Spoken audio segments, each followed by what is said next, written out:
चलिए देखिए, सब्स्टिट्यूशन के क्वेश्चन चल रहे थे भाई। आपके डाउट्स बताओ, पूछो एक एक करके, 1 बाय 1 डाउट्स, सब्स्टिट्यूशन वाले डाउट्स, ठीक है। जो मैंने कल आपको शायद कुछ क्वेश्चन दिए भी थे, ग्रुप में भेजे थे मैंने। क्वेश्चन स्टार्ट करो भाई फटाफट। क्वेश्चन नंबर 7th का फर्स्ट एग्जाम्पल देखो भाई। क्वेश्चन ये है बच्चों,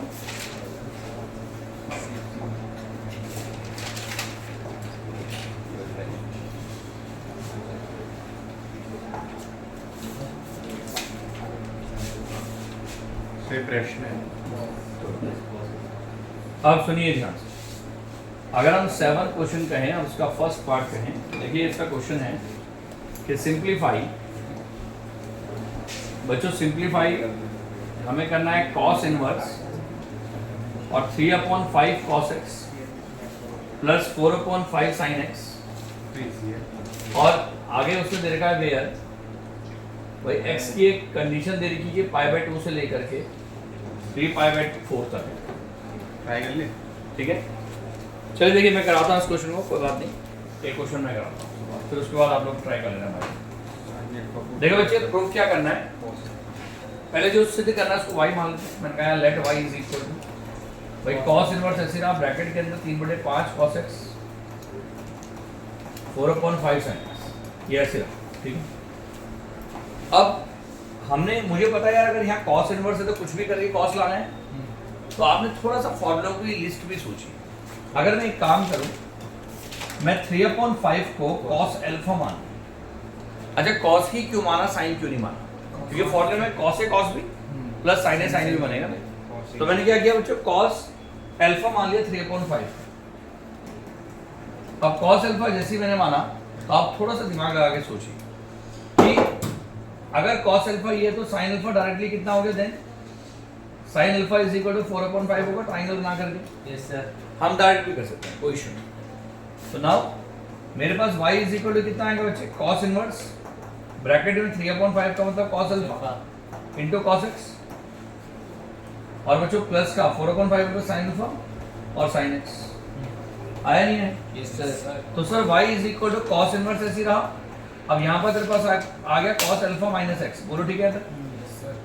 अब cos इनवर्स से cos हटेगा या नहीं हटेगा, ये चेक करना है भाई। ये तभी हट सकता है जब ये एंगल किस फॉर्म, किस में हो, अपनी रेंज में हो। तो उसको चेक करने का बड़ा आसान तरीका है। देखिए भाई, मुझे पता है यार कि मेरे पास जो x की वैल्यू है बच्चों, वो कहां से कहां तक है, π/2 से लेकर के 3π/4 तक, ये x है। अगर ये x तेरे पास है और मैं अगर माइनस x की वैल्यू निकालूं तो क्या होगा, इनइक्वालिटी रिवर्स हो जाएगी, -3π/4 से लेकर के -π/2 आ जाएगा, बोल। Yes sir. अब आपने यहाँ पर कोई अल्फा को माइनस किया, तो अगर मैं यहाँ पर अल्फा माइनस x करूं तो कितना हो जाएगा बता, अल्फा माइनस 3π/4 से लेकर के अल्फा माइनस π/2। अब देखो, ये मान के चलूंगा मैं ये बात, क्योंकि एक्चुअली मुझे ये नहीं पता कि व्हाट इज अल्फा।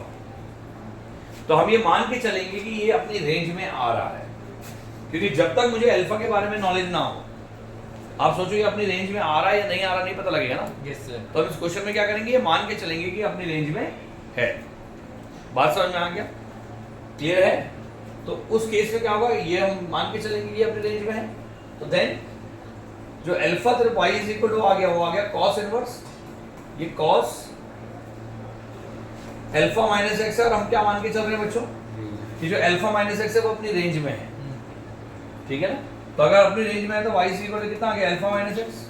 तो y is equal to alpha की वैल्यू पुट अप कर दे, कितना है, नहीं x के, अच्छा अरे अल्फा की वैल्यू पुट करेंगे ना, x को तो मैंने कुछ करा ही नहीं ना। cos इनवर्स, तो cos इनवर्स 3/5 और माइनस x, अगर नहीं भी पुट करते तब भी चलता, और कर भी दिया तब भी सर चलता। इसने यहाँ पर दे रखा है x माइनस tan इनवर्स 4/2। वो 10 की फॉर्म में लिखा हुआ है। 10 की टर्म में लिख दो ना उसको। पर सर आपने गलत x नहीं करा, माइनस कर रखा ना उसमें। सही आपने गलत नहीं कर रखा, दो- x माइनस अल्फा हुआ ना। हाँ। फर्क पड़ेगा ही नहीं, चाहे तुम उसको x माइनस अल्फा कर दो, चाहे अल्फा फर्क माइनस पड़ेगा x ना। कर दो। अरे भैया, फोर्थ क्वाड्रेंट में cos पॉजिटिव ही होता है, फर्क नहीं पड़ता ना। हाँ, चाहे तो तुम फर्क उसको, पड़ रहा, कोई फर्क नहीं पड़ता, तुम उसको अगर अल्फा माइनस x में लिखोगे तब भी वही बात है, और अच्छा। x माइनस अल्फा लिखोगे तब भी वही बात है। आंसर में तो फर्क पड़ रहा है आंसर में फर्क नहीं पड़ेगा ना भाई, कहाँ फर्क पड़ रहा है? पीछे तो x माइनस आ रहा है। इन कॉस के केस में चलता है ना दोनों चीजें, आप समझ नहीं रहे। Cos minus theta is equal to cos theta होता है ना, कॉस के केस में चल जाता है। पर चलिए ठीक है, अगर आप लोग पीछे से मैच कराना चाहते तो उसको x माइनस अल्फा लिख दो। मैंने इसमें अल्फा पहले लिख दिया, उससे कोई फर्क पड़ता नहीं कॉस के केस में, ठीक है, बार बार बोल रहा हूँ। पर अगर ये साइन होता तो फर्क पड़ जाता, ठीक है। तो फिर अब सारा चेंज हो जाएगा।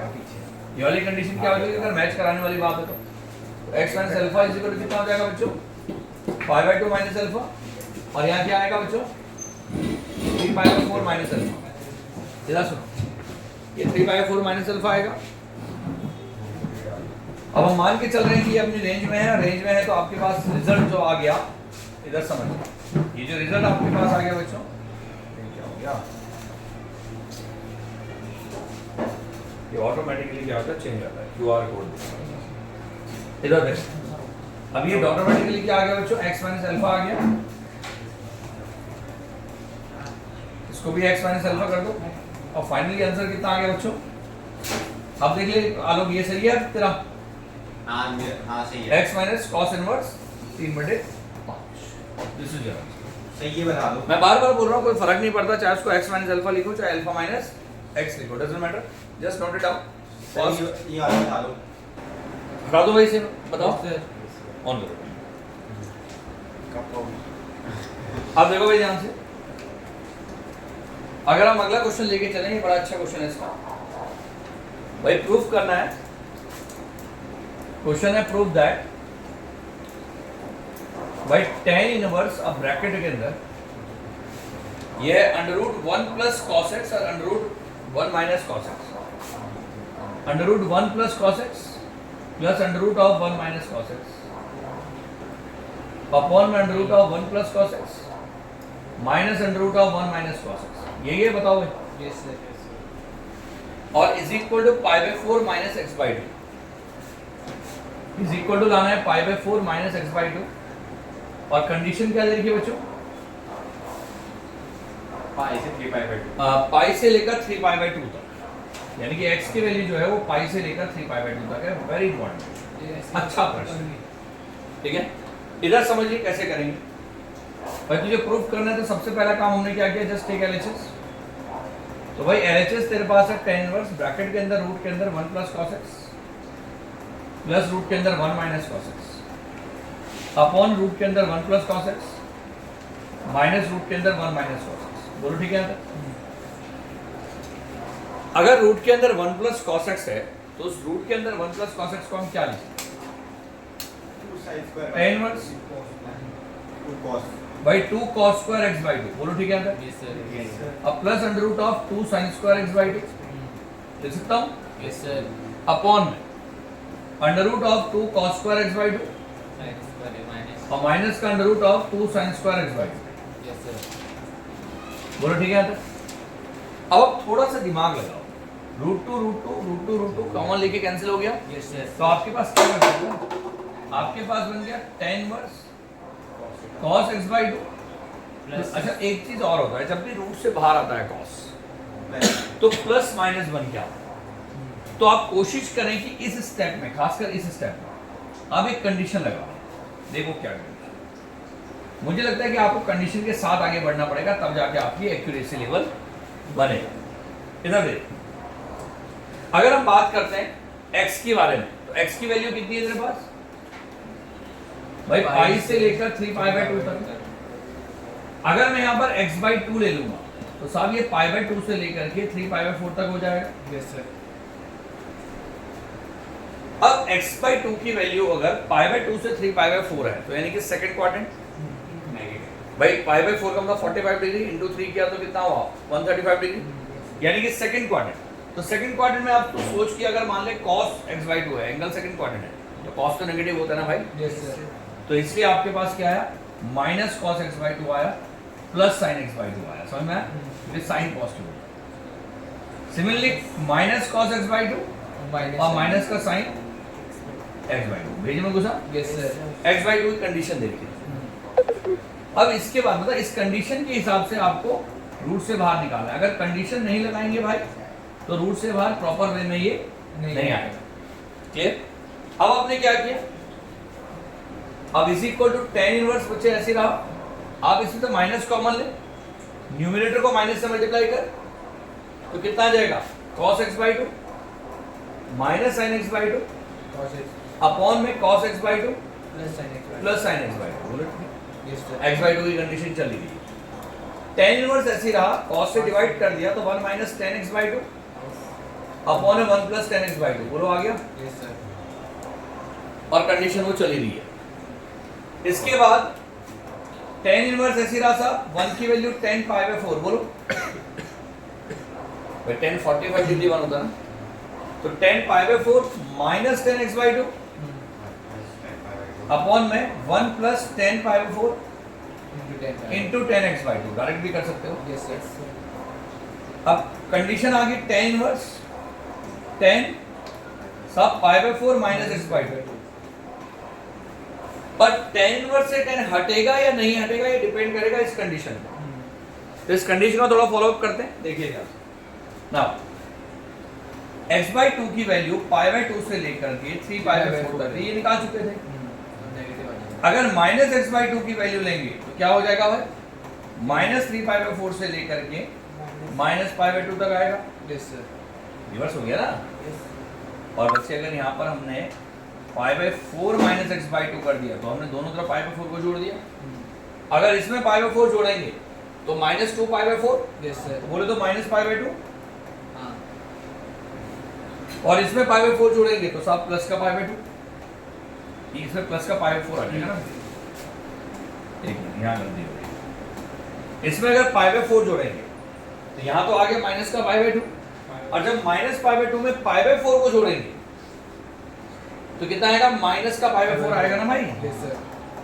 और तब भी अपनी रेंज में तो है ही वो, यानी ये जो pi by 4 minus x by 2 है ये अपनी रेंज में है ना भाई। 10 इनवर्स से 10 कम बढ़ता है जब ये अपनी रेंज में हो। तो जब हम LHS की बात करेंगे तो LHS डायरेक्टली क्या आ गया, pi by 4 minus x by 2 और इज इक्वल टू RHS, यही तो प्रूफ करना था। समझ में आया क्यों हट पाया 10 इनवर्स से 10, क्योंकि ये अपनी रेंज में आ चुका है, उसको चेक कर दिया। बात समझ में आ गया कैसे चेक करना रेंज को। और बगैर रेंज को चेक करे मत सॉल्व करिएगा इसको, ठीक है। चलिए नोट करिए इसको फटाफट।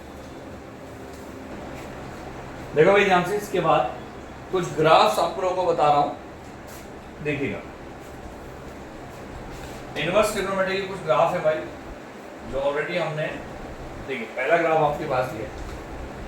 देखो ये ग्राफ कैसे बनता है, मैंने आपसे कहा था कि कोई भी फंक्शन इनवर्स इन्वर्टिबल कब होता है, जब वो 1 1 1 2 होता है। अब इनवर्स जब हम ट्रिग्नोमेट्री की बात करते हैं तो क्योंकि ट्रिग्नोमेट्रिक फंक्शन 1 1 1 2 तो होता ही नहीं है, तो उसको 1 1 1 2 बनाने के लिए उसकी रेंज और डोमेन को हमें रिडिफाइन करना होता है, ठीक है। अब उसी रिडिफाइन के केस में इनवर्स ट्रिग्नोमेट्री क्या करती है, एग्जिस्ट करती है। देखिए अगर मान लीजिए मेरे पास बच्चों अगर साइन का ग्राफ बोलूं, साइन का ग्राफ कैसे होता है भाई, ऐसे।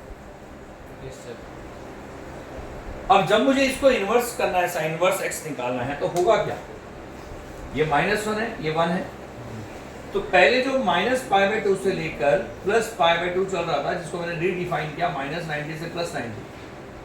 अब ये जो डोमेन था माइनस पाई बाय 2 से प्लस पाई बाय 2 वो रेंज बन गया, और जो -1 to 1 रेंज थी वो क्या बन गया, डोमेन बन गया।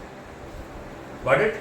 तो इनवर्स ट्रिग्नोमेट्री ग्राफ ऐसे निकल गया, मतलब इसी ग्राफ को अगर मैं ऊपर की तरफ घुमाऊं तो ऐसे घुमाना पड़ेगा,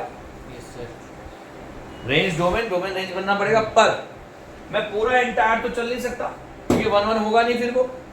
तो मैं क्या करूंगा, सिर्फ 1 1 तक चलूंगा, यानी ये कहां तक जाऊंगा, मैं सिर्फ और सिर्फ ऊपर की तरफ हल्का इधर यहां रुक जाऊंगा और इधर रुक जाऊंगा, मतलब पाई बाय 2 तक जाऊंगा और कहां तक जाऊंगा, माइनस का पाई बाय 2।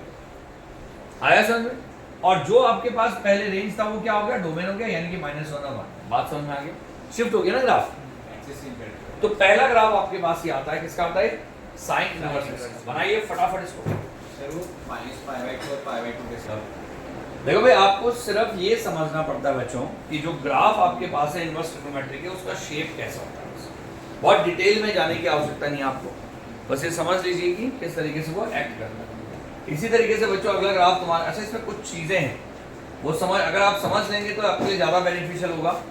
पहली चीज तो डोमेन, इनवर्स ट्रिग्नोमेट्री के बच्चों डोमेन क्या होती है देखिए तुम्हारे समक्ष है, -1 से 1 तक। रेंज क्या होती है, -π/2 से +π/2, ऑलरेडी बता चुका हूँ। एक्स इंटरसेप्ट मतलब एक्स को कहां पर कट करेगा, भैया 0 पे ओरिजिन पे, तो x बराबर 0 पे। y को कहां इंटरसेप्ट करेगा, 0 पे, ऑब्वियस सी बात है। मिनिमम वैल्यू क्या होती है, -1 और -π/2। मैक्सिमम क्या होता है, 1 से, मतलब -1 पे मिनिमम और 1 पे मैक्सिमम। इन्फ्लेक्शन पॉइंट किसे बोलते हैं, इन्फ्लेक्शन पॉइंट वो होता है जहां पर डबल डिफरेंशियल 0 होता है। जहां पर डबल डिफरेंशिएशन क्या होता है, जिस पॉइंट पे 0 होता है, that is called inflection, point of inflection बोलते हैं। तो यहां पर पॉइंट ऑफ इन्फ्लेक्शन को फिलहाल छोड़ देते हैं। अगला होता है तुम्हारे पास ये ऑड फंक्शन है। ये कैसा फंक्शन है, और फंक्शन ऑड फंक्शन। अब सुनिए ध्यान से, ऑड फंक्शन क्यों है, बड़ा सिंपल लॉजिक है। क्योंकि अगर मान ले मैं तुझे कहूं कि यार fx तेरे पास sin x है, sin इनवर्स x है, और अगर मैं इसको x को -x से रिप्लेस करूं, क्या आएगा, sin इनवर्स -x आएगा। यस सर, तो भैया ये आपका sin इनवर्स x आएगा, यस सर, तो यानी कि -fx आ गया। तो अगर किसी फंक्शन को x को -x से रिप्लेस किया और फंक्शन में माइनस का असर पड़ गया, तो कैसा फंक्शन है, ऑड फंक्शन। आया समझ में। मोनोटोनिसिटी का मतलब होता है कि कोई फंक्शन या कब इंक्रीजिंग और डिक्रीजिंग करता है। अगर कोई फंक्शन इंक्रीज कर रहा है या डिक्रीज कर रहा है तो उसको मोनोटोनिक फंक्शन बोलते हैं। तो होता क्या है कि जब साइन इनवर्स का ग्राफ बताया मैंने, तो साइन इनवर्स का ग्राफ ऐसे एक्ट करता है, तो x के बढ़ने के साथ y की वैल्यू बढ़ रही है, तो इसलिए इसको क्या बोलते हैं, monotonically increasing function, strictly increasing. बात समझ में आ गई, अरे क्लियर है, मुझे लगता है सारे पॉइंट्स आपको समझ में आ गए होंगे। If you want to write you can. Odd function इसलिए है क्योंकि अगर fx को sin इनवर्स x रखा जाए और x के बदले अगर तुम -x से रिप्लेस कर दे x को, तो क्या हो जाएगा, sin इनवर्स -x। तो साहब इसकी वैल्यू -sin इनवर्स x होती है, और f -x कितना हो गया तुम्हारे पास, -fx हो गया। क्या चीज, -sin इनवर्स x हो गया, तो माइनस तो अपनी जगह में रहा, और sin इनवर्स x कितना है, fx। तो जब किसी f -x की वैल्यू जो -fx के बराबर आती है वो ऑड होता है, और अगर f -x की वैल्यू +fx के बराबर आती है तो वो इवन होती है। सही, -π/2 से π/2 और -1 से 1 में क्या डिफरेंस है? बड़ी समस्या है साहब, देखिए बड़ी जल्दी भूल जाता है यार। भाई एक बात था, जब तूने कहा कि साइन का कर्व जब ऐसे चलेगा तो इन्वर्टिबल होने के लिए इसको π/2 -π/2 से +π/2 होना पड़ेगा, ठीक है। और -1 से यहां 1 रहेगा, बोल यहां तक रहेगा इसकी वैल्यू। जब तूने इसको इन्वर्स किया तो इन्वर्स करते ही क्या हुआ है, ये -1 to 1 यहां आ गया, और यहां पर -π/2 से +π/2 आ गया। यस सर, तो जो डोमेन थी वो रेंज बन गई, जो रेंज थी वो डोमेन बन गई, इन्वर्स करते ही। आगे समझे, अरे क्लियर है all of you. Yes sir, चलिए अगला ग्राफ देखिएगा। अब आते हैं cos इनवर्स x का ग्राफ। देखिए यहां से ये है cos इनवर्स x का ग्राफ। देखिए sin इनवर्स x के ग्राफ में हमने क्या नोटिस किया कि वो ओरिजिन से नीचे की तरफ जाता है, जबकि cos इनवर्स का ग्राफ ओरिजिन से नीचे की तरफ नहीं जाता। कारण इसकी रेंज क्या होती है, 0 से पाई। यस सर, तो ये 0 से पाई रहता है, ऊपर की तरफ जाता है। बोलो समझ में आया। तो ग्राफ देख लीजिए कैसे बन रहा है, 1 पे 0 होता है और -1 पे पाई होता है। वैसे भी मुझे पता है cos पाई कितना होता है, -1 होता है ना, और cos 0 1 होता है, तो 0 से पाई तक चलता है। तो ग्राफ का शेप देख लीजिए बस, बात समझ में आया। ये ग्राफ का शेप, इसको बनाइए फटाफट। अब देखो ध्यान से, अब cos x का ये ग्राफ हो गया तुम्हारे पास, इसकी भी चीजें बिल्कुल सेम है, मुझे लगता नहीं कि आपको बताने की आवश्यकता है। बस एक बात समझ लेना, ये इसके नोट से कुछ domain range x intercept minimum maximum कहां पर है, ये है neither even nor odd. Graph देखिए पता लगा, ना तो इवन है ना ही ऑड है। ग्राफिकल कैसे पता लगता है इवन ऑड का, अगर मान ले कोई भी ग्राफ, इंक्रीजिंग या डिक्रीजिंग, अगर कोई भी ग्राफ ओरिजिन के रिस्पेक्ट में सिमेट्री बनाए तो वो ऑड है, और कोई भी ग्राफ अगर y के अलोंग सिमेट्री बनाए तो वो इवन है। और ये सिमेट्री बनाता नहीं, इसलिए ना तो ये इवन है ना ही ये और अगर वो ओरिजिन के रिस्पेक्ट में सिमेट्री बनाए तो वो ऑड है, और अगर वो y एक्सिस के अलोंग सिमेट्री बनाए तो वो इवन है। ग्राफिकली याद रखना, ठीक है। फिलहाल ना तो ये इवन है ना ही ये ऑड है। बोलो समझ में आया? उसका कारण बड़ा सिंपल है ना यार, इवन ऑड क्यों नहीं है? क्योंकि अगर मैं fx को cos इनवर्स x लूं और अगर मैं माइनस x रखूं तो cos इनवर्स माइनस x होगा, तो सब ये pi minus cos inverse x होता है ना, तो ना तो ये माइनस fx है और ना ही ये प्लस fx है। और ग्राफिकली कैसे पता लगता है, एक बार दोबारा बता रहा हूं। अगर कोई भी ग्राफ ओरिजिन के रिस्पेक्ट में सिमेट्री बनाए, जैसे मान ले साइन का कर्व है, ये एक ऑड फंक्शन, क्योंकि ओरिजिन को अगर मैं शीशा मानूं तो शीशे की इधर जो इमेज दिख रही है वो इधर दिख रही है, तो इसलिए क्या है, ये ऑड है। और कॉस का जो ग्राफ होता है वो इवन ग्राफ होता है, क्योंकि ग्राफ ऐसे चलता है। अगर मैं y को मिरर मानूं तो y के इधर ग्राफ ऐसे है और y के इधर ऐसे है, दोनों एक दूसरे के इमेजेस हैं, तो इसलिए इवन आउट चलता है। So cos inverse minus x है बचा वहाँ पे।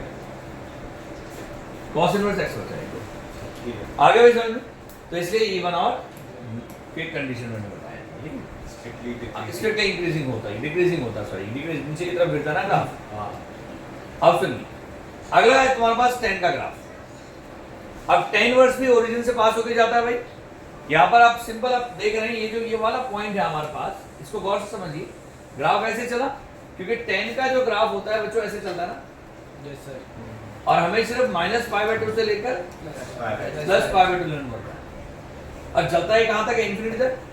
तो y की वैल्यू इन्फिनिटी तक चलती है, जब मैं इन्वर्स करूंगा तो x की वैल्यू इन्फिनिटी तक जाएगी ना, और y कहाँ से कहाँ तक जाएगा, माइनस π/2 से प्लस π/2। तो y की वैल्यू ये माइनस पाई, ये प्लस π/2 की रेंज है, और ये माइनस π/2 है। बोल समझ में आया? Yes sir. Include नहीं तो होता। टच नहीं करता, इसलिए आप देख रहे हैं ग्राफ को, वो लाइन को टच नहीं कर रहा, पर वो x में तो इन्फिनिटी तक जा सकता है ना, माइनस में से प्लस में। ये किसका ग्राफ है, tan इनवर्स का। नोट करिए इसको फटाफट। अब देखिएगा ध्यान से, मैं आपको 3 ग्राफ और दिखा रहा हूं, बस आप लोग उसको जस्ट फटाफट नोट करेंगे। ये रीजन है, कंडीशंस है, कंडीशंस को जानने की जरूरत नहीं है इसमें उतना, तो स्कूल लेवल पे नहीं आता है, सिर्फ कॉम्पिटिशन लेवल पे आता है, सिर्फ आपको पता होना चाहिए। जैसे एक सेकंड ऐसे करना, इसको वाली नीचे करना, उसकी वो दिखाओ सर। क्या चीज, और कंडीशंस देख रहे हो उसकी। ये उसकी ये एसिम्पटोट्स का मतलब होता है, ये लास्ट वाला लाइन, asymptote इंक्रीजिंग कैसे है माइनस इन्फिनिटी से भाई माइनस इन्फिनिटी से प्लस इन्फिनिटी तक ये स्ट्रिक्टली इंक्रीजिंग है। स्ट्रिक्टली इंक्रीजिंग क्यों है मेरे भाई, जो इधर के लिए बड़ा सिंपल सा यार, कि ग्राफ ऐसे चला और ऐसे गया। ऊपर बढ़ता जा रहा है। अरे भैया तो बढ़ तो रहा ना, स्ट्रिक्टली इंक्रीजिंग का मतलब ये थोड़ा तो इन्फिनिटी तक बढ़ेगा। अगर एक बच्चे ने फर्स्ट में एडमिशन लिया, वो 12th तक पास होता चला गया, हाँ। तो उसको स्ट्रिक्टली इंक्रीजिंग ही बोलेंगे। इसका मतलब ये थोड़ा है कि वो पढ़ता ही चला गया जीवन भर। लॉजिक समझिए, स्ट्रिक्टली इंक्रीजिंग का मतलब उसका इंटरवल। पर उसने तो माइनस इन्फिनिटी से इंक्रीज देगा बेटा माइनस इनफिनिटी से प्लस इनफिनिटी तक ही बढ़ता रहता है, π/2 को टच नहीं करता, हाँ। पर π/2 तक हमेशा अप्रोच करता रहता है। समझा, हल्का हल्का उसके हाँ ठीक है ना, क्लियर है। और वो उसके नीचे वाला, वो माइनस π/2 तक अप्रोच करता है। उसके नीचे वाला जो है, अरे ये और अच्छा एसिम्पटोट, एसिम्पटोट किसे कहते हैं, देखिए एसिम्पटोट्स किसे कहते हैं। एसिम्पटोट्स होता है एक ऐसी टेंजेंट जो किसी कर्व को इन्फिनिटी पे टच करती है। अब एक्चुअली क्योंकि इन्फिनिटी पॉइंट तो नॉट डिफाइंड होता है, हाँ। तो एक तरह से वो टच करती नहीं है, पर हम उसको मान लेते हैं कि वो इन्फिनिटी में जाके टच कर रही है। तो एसिम्पटोट समझ में आया क्या होता है बच्चों? नहीं सर, एक ऐसी लाइन या एक ऐसी टेंजेंट जो किसी कर्व पे इन्फिनिटी पे बनती है। पर टेंजेंट क्या होता है, जो कर्व को टच करके निकलती है। तो एसिम्पटोट भी एक तरह की टेंजेंट है, पर वो कहां पर टच कर रही है, इन्फिनिटी पे जाके। तो जब हमने tan इनवर्स का ग्राफ बनाया, तो जो y बराबर, ध्यान से समझिएगा, जो y बराबर π/2 है, ये इसका एक एसिम्पटोट है। अच्छा ठीक है। हाँ और y बराबर माइनस पाई बाई 2 जो है ये इसका दूसरा एसिम्पटोट आया समझ में? Yes sir. क्लियर है? एसिम्पटोट्स का मतलब क्या होता है भाई? कोई भी ऐसा लाइन जो किसी कर्व को इंफिनिटी पे जाके टच करती है। गॉट इट और नॉट? Yes sir. अरे ठीक है, इसे एसिम्पटोट्स कहते हैं। क्लियर है? चलिए देखिए, अब इसके बाद आता है तुम्हारे पास, देखो बच्चों ये इधर सुन ले। अब ये आता है तुम्हारे पास अगला फंक्शन, और ये फंक्शन कैसे है भाई तुम्हारे पास? ये कॉसेक का ग्राफ है। अब इसको बना दीजिए, मुझे लगता है बहुत सिंपली है ये। कॉसेक क्या होता है? -1 और 1 के बीच में आता है, इसलिए -1 और 1 मतलब -1 से छोटा होता है और 1 से क्या होता है? बड़ा होता है। तो इसलिए -1 तक आ रहा है, और कहां तक? ये -1 हो गया और ये 1 हो गया। तो ना तो -1 इनकी समझ में आया नहीं है बच्चों? नहीं सर। कॉसेक का ग्राफ कैसे होता है भाई? ये कॉसेक का ग्राफ होता है, पता है नहीं पता है? हाँ। तो अब कॉसेक के ग्राफ में अगर तुझे उसको -π/2 से लेकर +π/2 चलना है, तो आप क्या करेंगे? आप इधर वाला पोर्शन हटा देंगे और आप इधर वाला पोर्शन हटा देंगे, तो आपका ग्राफ इतना बचेगा। सोचो। हाँ। अब इसी ग्राफ को जब अपने इनवर्स में लगाया अच्छा वो तो ये ऐसे हो गया। ठीक है। ठीक है ना? क्लियर है? तो इसलिए वो -1 और 1 मतलब 1 के इधर रहा और -1 के इधर रहा। ठीक है ना? बात समझ में आ गई बच्चों? क्लियर? और कहां तक ये π/2 तक? ऑब्वियस सी बात है, जहां तक वो जाएगा उसकी वैल्यू ये है π/2 और यहाँ पर -π/2। क्लियर है? आगे भाई समझ में? कॉसेक का इसकी भी कंडीशंस होती हैं, तो उतनी कंडीशंस में आपको आने जाने की आवश्यकता नहीं। जो कॉसेक इनवर्स x है, सोचो भाई दिमाग लगा करके, सिमेट्री बना रहा है, लग तो रहा है, बिल्कुल बना रहा है, तो इसका मतलब एक ऑड फंक्शन है। ऐसे बना रहा है? क्यों नहीं बना रहा है? ये ओरिजिन है, इसको शीशा दे। हाँ बना दे। अब देखिए कंडीशंस पे तुम्हारे पास देखो, ऑड फंक्शन है, डिक्रीजिंग सारी कहानी है, एसिम्पटोट्स y = 0 है। क्यों? देखो 0 में। अरे y बराबर 0 उसको कट करना है इंफिनिटी भी आके, हाँ 0 से टेंजेंट हो गई। एसिम्पटोट्स हो गया। बोलो समझ में आया? हाँ। अगला ग्राफ होता तुम्हारे पास सेक इनवर्स x का। देखिए कॉसेक इनवर्स x का ग्राफ नेगेटिव में भी जाता है, पर सेक इनवर्स x का ग्राफ कभी नेगेटिव नहीं जाता। इवन और ऑड तो हुआ नहीं है। तुम्हारे सामने है, देखो ना तो ये इवन होगा ना ही ये ऑड होगा। आगे भी समझ में? ग्राफ बिल्कुल वैसे ही है, सेम है। सेम लगभग। समझ गए? क्लियर है भाई? सर एक मिनट। और हमेशा याद रखना पॉजिटिव की तरफ रहता है, क्योंकि कॉसेक का इसका इनवर्स का बनाने का तरीका, क्योंकि कॉसेक का ग्राफ जो होता है वो जो ऐसे एक्ट करता है। पता है आपको ये बात? कॉसेक का ग्राफ ऐसे होता है ना? पता नहीं पता है? ऐसे होता है? सेक का उल्टा बनाना है। सेक का बनाना ना मुझे। अच्छा आपको सेक का क्यों बना रहे हो? कॉसेक का नहीं बनाना, सेक का बनाना है। तो तो कट सेक का ग्राफ कैसे होता है बच्चों? एक्स को कट करता हो। एक्स को कट करना है ऐसे। ये हो गया सेक का ग्राफ। ठीक है भाई? तो आपने 0 से लेना है, तो यानी कि हम लोग सिर्फ क्या लेते हैं, इधर को हटा दे, इसको हटा दे, इसको हटा दे, तो आपका ग्राफ सिर्फ इतना आता है। बोलो ठीक है? इधर कितना ग्राफ निकल गया? उसी को इन्वर्स किया, व्हाटएवर जो भी है, उसी को इन्वर्स किया तो आपका ये बन गया। अब इसी ग्राफ में देखिए कंडीशन से तुम्हारे पास ना तो ये इवन होता है ना ऑड होता है। इंटरसेप्ट और वाई इंटरसेप्ट क्या है? हां, x इंटरसेप्ट का मतलब x को कहां कट करता है? x बराबर 1 पे। आप देखो, हाँ समझ गया समझ गया। x बराबर 1 पे x को कट किया, और y को कट करता ही नहीं कभी। y को तो कट ही नहीं कर रहा ना। हाँ 5 ठीक है, 5 आ गया, y इंटरसेप्ट 5 है ना, y को कट ही नहीं करता। आगे देखो भाई, 0 गलती से निकाला। अब ग्राफ ऑफ किसका है? कॉट इनवर्स x का। भाई जैसे कॉट x का ग्राफ होता है, वहीं से इनवर्स का ग्राफ निकलता है, कॉट इनवर्स x का। Yes sir. तो मेरे भाई ग्राफ कैसे निकलेगा बताओ? कॉट का ग्राफ ऐसे होता है, बताओ। और इसको कटती करता। पता नहीं पता ये बात? Yes sir. तो कॉट का ग्राफ ही होता है भाई। अब कॉट का ग्राफ अगर ऐसा आ गया तो थोड़ा सा दिमाग लगा लो बस। आपने सिर्फ 0 से लेकर कहां तक लेना है? पाई तक। तो उसको आपने पलट दिया, तो ऐसे आ गया, कभी भी नेगेटिव नहीं बनता। ठीक है भाई? ये भी इवन और ऑड नहीं होता। अगर इस ग्राफ को हम गौर से देखें तो ना तो ये इवन है ना ही ये ऑड है। इसके एसिम्पटोट है कितना x बराबर 0। हाँ। ये उसके एसिम्पटोट है। समझ में आया नहीं आया? तो ये बेसिक चीजें हैं, मतलब बेसिक फॉर्मूलाज तुम्हारे पास है। x इंटरसेप्ट 5 अगर हम x इंटरसेप्ट की बात करें तो 5, अब y इंटरसेप्ट कितना है इसका? Pi by 2। गुड। आगे भी समझ में आ गया? तो ये सारे ग्राफ तुम्हारे पास हो गए। इसको ट्राई करिएगा।